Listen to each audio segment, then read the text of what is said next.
Welcome to प्रथम IAS. तो देखिए आज हम लोग बात करने वाले हैं ट्रिटी ऑफ इटर्नल फ्रेंडशिप के बारे में, ठीक है। But before starting the videos हम लोग डिस्कशन से पहले एक एमसीक्यू करेंगे। आप लोग के लिए एक एमसीक्यू लाया हुआ है, यहाँ पे देख रहे हैं। सूखी बर्फ जिसे हम ड्राई आइस भी कहते हैं और जो ठोस होती है, ठीक है, तो एक्चुअली में वो इसमें से कौन सा ऑप्शन सूखी आइस का है? पहला है CO2, फिर है carbon monoxide that is CO, फिर है SO2 और फिर है H2O2 that is hydrogen peroxide, ठीक है। तो उम्मीद करते हैं कि आप लोग इसे पॉज करके ट्राई करेंगे और फिर डिस्कशन स्टार्ट करते हैं। But I would request to all of you, please अगर सेशन अच्छा लगे तो हमारे चैनल को सब्सक्राइब कीजिए और दोस्तों को ज़रूर बताइए ताकि हमें मोटिवेशन मिल सके और हम आपके लिए नई नई वीडियोज़ लेकर के आएँ, ठीक है। तो चलते हैं अपने डिस्कशन की तरफ। तो देखिए आपको पता होगा कि मैं आपको थोड़ा याद दिला दूँ, जो टीपू सुल्तान थे वो जब अंग्रेज एक तरीके से साउथ में अपना कब्जा जमाना चाह रहा था। टीपू सुल्तान हालांकि बहुत ब्रेव थे, आपको पता होगा, ठीक है। तो टीपू सुल्तान ने अंग्रेज की मजबूती को, जो आपका वेल्सले था या आप बोल सकते हैं एक तरीके से एल्फिंस्टन, इन सब के प्रभाव को देखते हुए टीपू सुल्तान ने सोचा कि क्यों न हम एक तरीके से रशिया के साथ मिलकर के या आप बोल सकते हैं फ्रेंच के साथ मिलकर के अंग्रेज को रोकने का काम करें, ठीक है। और ऐसा करते समय जो है ना, उन्होंने कुछ समय के लिए ये भी सोचा कि क्यों ना हम इन सब लोगों के साथ, मतलब इवन जो नेपोलियन बोनापार्ट थे उनके साथ मिल करके हम अंग्रेज को रोकने की कोशिश करें। बट ये सफल नहीं हो सका। तो इस कड़ी में जून 1807 की बात है, 3 लोगों का अलायंस बना, ठीक है। हम बात कर रहे हैं सिंध की, ठीक है, याद रखिएगा। आपको पता होगा कि सिंध जो है हमारे वेस्टर्न, अभी इंडिया की जो वेस्टर्न गुजरात है या पाकिस्तान का बहुत ऐसा पार्ट है, वहाँ पे सिंध है। तो उस 1807 की जो जून की समय थी, वहाँ पे 3 लोगों का जो है एक तरीके से बोल सकते हैं ग्रुप बना, जिसमें टिलसित थे, अलेक्जेंडर वन ऑफ रसिया थे और नेपोलियन बोनापार्ट थे, ठीक है।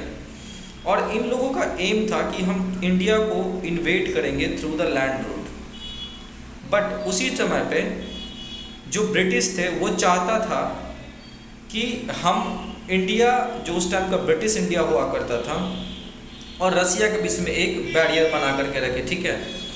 तो ये जो दोनों सिचुएशन थी, ठीक है, एक तरीके से आप बोल सकते हो एकदम बिल्कुल जो रसियन उस टाइम पे हुआ करता था, जैसे अलेक्जेंडर नेपोलियन बोनापार्ट, फ्रेंच और जो राइवल चल रहा था ब्रिटिश के बीच में, ये चलता गया, ठीक है।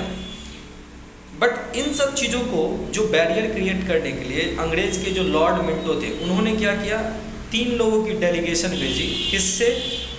तो इस पार्टिकुलर बैरियर को बनाने के लिए, और साथ ही साथ जो सिंध के आमिर हुआ करते थे, आगे हम लोग बात करेंगे, उनका नाम था आपको मीर फतेह अली खान, ठीक है। और इनके 3 भाई थे। इन चारों भाई को मिलाकर के जो है ना 4 यार बहुत फेमस है आपको मॉडर्न इंडिया में, आप ध्यान रखिएगा। 4 यार सिंध से रिलेटेड है, ठीक है। तो यहाँ पे आप देख रहे हैं कि लॉर्ड मिंटो ने 3 लोगों की मतलब 3 अलग अलग डेलीगेशन भेजी। एक लाहौर भेजा मेट कैफे के नेतृत्व में, काबुल भेजा एल्फिंस्टन के नेतृत्व में, और तेहरान भेजा मेलकॉम के नेतृत्व में। और सिंध जो है ना, निकोलस स्मिथ खुद जो है वो आमिर से मिलने गए। आमिर जो थे, आमिर सिंध के, ठीक है, या उसे आप गॉड ऑफ सिंध भी कहते थे। तो ये चारों भाई पॉपुलरली 4 यार, जैसे मैंने आपको बताया, इन्हें बोला जाता है। और ये 4 भाई में से 3 तो अभी आमिर से हैं, और इसके जो पहले थे आमिर फतेह, उनके नेतृत्व में एक तरीके से तालपुराज, जो मैंने आपको शॉर्ट्स में मैं आपको एक वीडियो, ये एक ट्राइब हुआ करते थे जो सिंध में आकर के बस गए थे, ठीक है।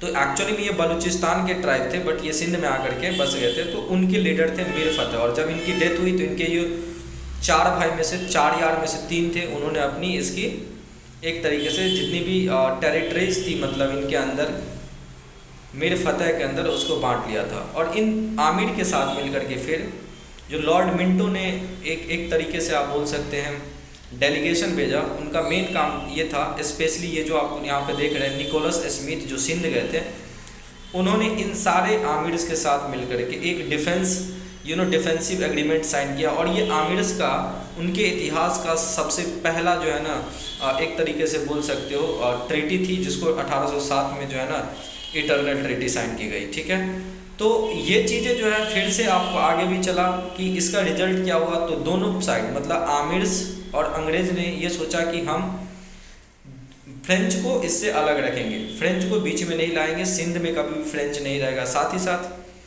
आमिर्स के एजेंट भी ब्रिटिश कोर्ट्स में हुआ करेंगे और ब्रिटिश के एजेंट भी आमिर के कोर्ट में हुआ करेंगे।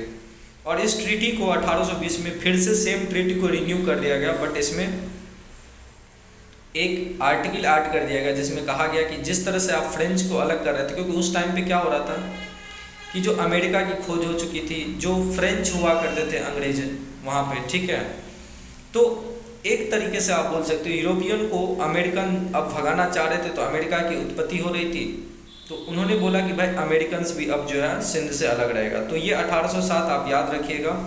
और सबसे इम्पॉर्टेंट है कि इटर्नल ट्रीटी साइन किया गया था किनके बीच में, तो आमिर्स ऑफ सिंध और अंग्रेज, स्पेशली जो उस टाइम लॉर्ड मिंटो थे, उनके बीच में साइन किया गया था। तो उम्मीद करते हैं सेशन अच्छा लगा होगा। अब चलते हैं हम लोग अपने एमसीक्यू की तरफ। तो देखिए इसका जो आंसर होगा ना, that is carbon dioxide, that is CO2, dry ice CO2 को बोला जाता है। तो प्लीज़ हमारे वीडियो को लाइक कीजिए, सब्सक्राइब कर लीजिए हमारे चैनल को, and don't forget to hit the bell icon, ताकि आपको समय समय पर हमारी वीडियोस मिलती रहे। बहुत बहुत धन्यवाद।